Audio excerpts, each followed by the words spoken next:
Parsha 101, Parshas Eikev. This week's Torah portion is continuing the farewell address that Moshe gives to the Jewish people. And you'll see in this week's Torah portion, as we've been seeing until now, and as we will keep seeing, that there's a continual exhortation by Moshe to say, remember God, keep the commandments, guard the commandments, teach them to your children. Don't be led astray. Don't worship other gods or anything like that. God's bringing you to a beautiful land, and as long as you will follow in his ways, you will keep this land. It will be a bountiful land, a plentiful land, a land of much blessing, etc., etc., etc. So, Eikev, this week's Torah portion, the name from it comes from the first verse of the Torah portion, Eikev Tishmun es mishpatim eila, and it will be if you will heed these ordinances. And commentaries explain that different meanings of this, but the word Eikev here, it's like if you will heed these ordinances, like the rules, the laws that God sets out. Eikev actually comes from the word of heel, like the name of Yaakov, because Yaakov was holding on to the heel of Esav. So, Eikev, what is this heel thing, is that it's saying that there are some mitzvahs that people see as being the heel. They see them as being kind of lowly, not so important. We could easily pass these over. And it's if all, don't let these mitzvahs pass you by. Don't think that any mitzvah is too small to fulfill. Another explanation is that if only this generation, or when this generation that is considered the generation, kind of like a heel generation, and that we are in the generation of the footsteps of Mashiach. We hear Mashiach is so close, when this generation should fulfill these commandments, and we can bring about the ultimate redemption. So, you remember God's covenant, you're going to keep to God's covenant, God's going to bless you and your children, your flock, and your soil, no one will be barren, there's going to be no illnesses, God will drive out all the other peoples, all your enemies out before you. Also, don't worship any of their idols or anything like that. You might say, oh, these nations are so big and so great, but don't forget what God did to Egypt, the signs and the wonders. Don't forget God's greatness and his awesomeness. God is great and awesome. No man can stand before you. Remember, the 40-year journey that you went through and all the times that God protected you in it. God fed you with money, even though not by bread alone does man live.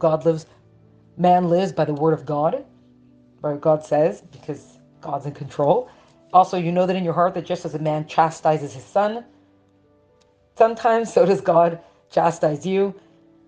But remember, he's bringing you to a good land. And this is actually, in this week's Torah portion, is where it lists the 7 types, the 7 produces of Eretz Yisrael, of Israel, the Holy Land.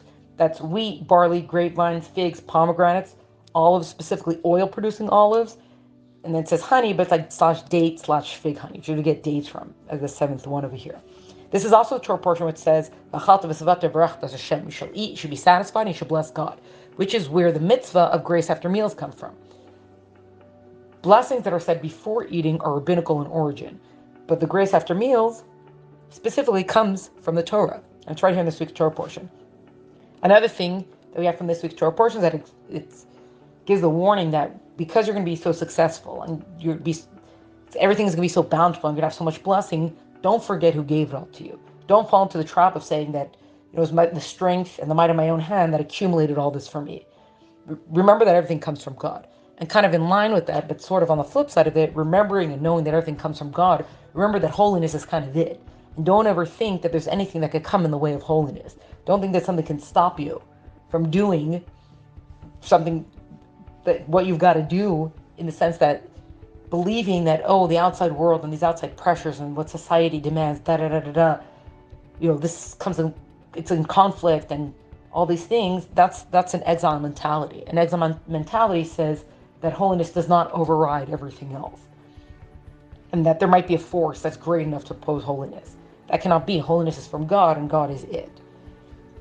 God's the one who gives you strength. God's the one who allows you, who blesses you in all these things.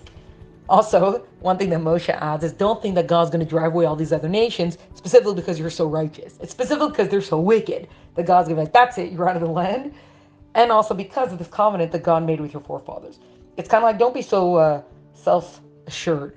But Moshe also says because you're a stiff-necked people and all this kind of stuff. So, just don't forget. Don't forget what the real situation is, the context of everything. Then the Torah portion continues. Part of the recap that we're getting throughout this whole Torah portion is it goes through the whole thing with the golden calf. Remember that God wanted to destroy you, but I spoke up on your behalf. I pleaded to God, I begged him not to do that. And then there's the whole thing about how Moshe had to make, because Moshe broke the first set of luchos, the first tablets, when he saw what was going with the golden calf, he had to go make a second set. You have to go back up to the mountain, etc. It speaks of you have to make a wooden ark to put the tablets in. It's the ark of acacia wood, etc. All this has been gone through in greater detail before. It speaks about Aaron's passing, and it kind of says, the commentaries explain that it juxtaposes these two, the breaking of the tablets and Aaron's passing, because the death of a righteous person is as distressing to God as the breaking of the tablets were, the luchos. Then it continues. It goes on with some more recap here and there, and then it has a phrase, and now, Israel, Jewish people, what does God ask from you but to fear him? As in, to use your free choice and to direct it toward his service. To do what you got to with all your, and also to love him with all your heart and soul. Do this. Not just do this because God asks of you, but it's going to be for your own good, because of all the plentiful blessings that God's going to give you, etc.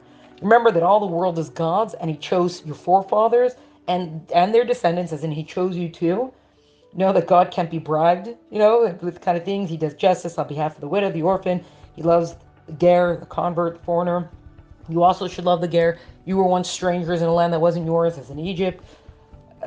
Remember when you went down to Egypt, you were only 70, and now look at you, you're a massive nation that's as abundant as the stars. We should reciprocate this love that God showed to us by, again, observing his commandments, by guarding the commandments, by teaching them over. Your eyes have seen miracles. It goes through the punishments that the Egyptians had. Well, kind of like a recap of it, right? And how the ground swallowed up those who rebelled against the whole rebellion that occurred, the Korach rebellion. And know this land that God is bringing you to. It's not like the land of Egypt where you came from, even though they were in a very beautiful part of Egypt, Goshen it was called, where they were, and the Nile River would overflow, etc., to irrigate the land. It's not the kind of land you're going through. It's got slopes or whatever, so the math per square area, you could plant more and reap more. The rain that's going to fall is going to water everything equally, not just the Nile that kind of irrigates. You have to create all these channels and where it's going to irrigate. Know that this land is the land that God's eyes are always upon this land. It says from the beginning of the year to the end of the year, God is always watching this land, which is actually a phrase that the Rebbe used a lot. When people would ask, especially times that seemed more dangerous about going to visit the land of Israel, the Rebbe would use this a lot to say it's the land that God is always watching, that God's eyes are always upon it. Then the Torah portion ends off with what we have today as the second paragraph of Shema. Starts with V'haya. So the Shema, V'hafta es Hashem Elokecha, and then this paragraph is V'haya.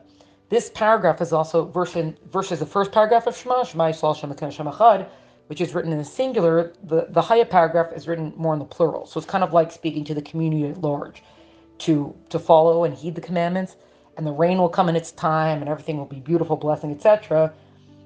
And if not, God forbid, then there's going to be consequences for your behavior.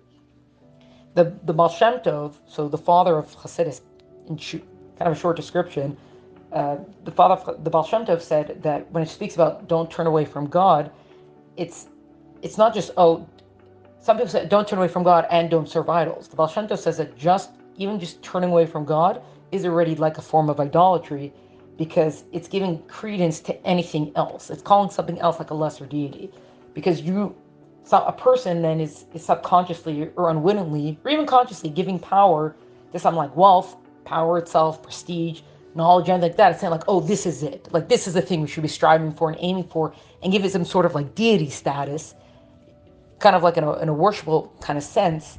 So just turning away from God can lead down this path, even if it doesn't seem like overt idolatry. Then it actually speaks about how this paragraph is going to be part of the tefillin and the mezuzah, right? That it should be signs, etc., and go on your doorpost, and make sure to teach it to your children, and none of your enemies can stand up against you, etc. Basically, that's this week's Torah portion of Eikev.